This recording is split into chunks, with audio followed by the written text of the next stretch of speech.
train his tongue to twist and turn, twit and twat to learn the letter T.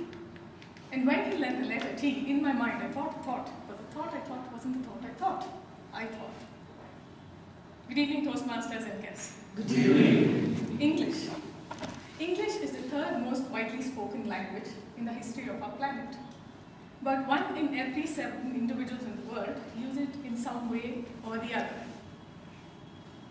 Half of the world's books are written in English. The majority of the international telephone calls are made in English.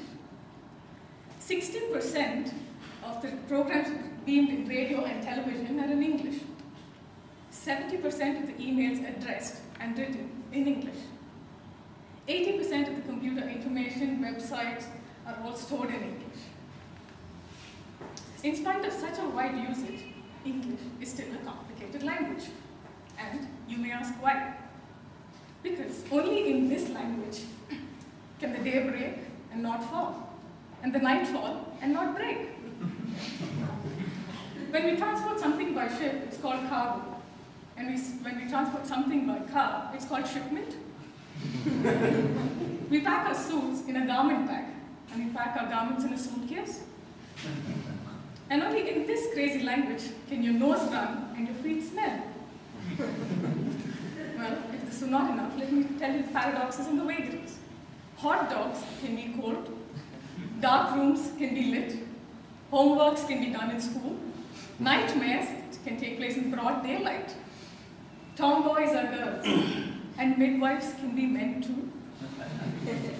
Let me also quickly remind you, quicksand works very slowly, boxing rings are squares, silverware and cutlery is made of plastic, tablecloths are made of paper, and all the telephone calls dialed are made so by pressing and punching the number. And most often than not, there are no baths or no rooms in a bathroom.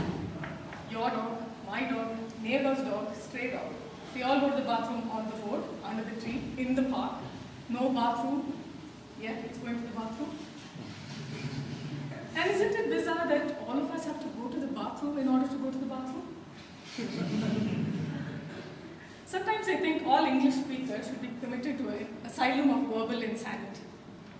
We all went to school which taught us British or Queen's English, and now most of us work in American firms where color, C-O-L-O-U-R, is spelled C-O-L-O-R.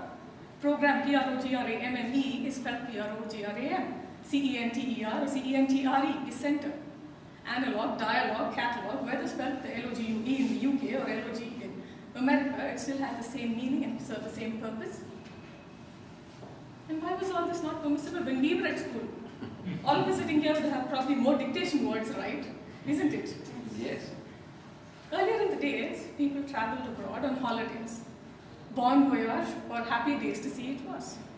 But nowadays, every second person wants to go abroad. It's called an on-site opportunity. What surprises me is, as soon as the visa stamping is done, people automatically develop an accent. So they're all rolling the R's and the W's and biting the V's. What's with the policy, ladies and gentlemen? I don't understand. Is it buy one, get one free? Really, the accents, the dialects, the frills, and the fancies don't matter. What matters is you speak to communicate appropriately. If truth be told, all languages are a little crazy, but English is crazy, complicated, and confusing. This is because this language was invented by boys, girls, men, and women like you and me, and not discovered by computers.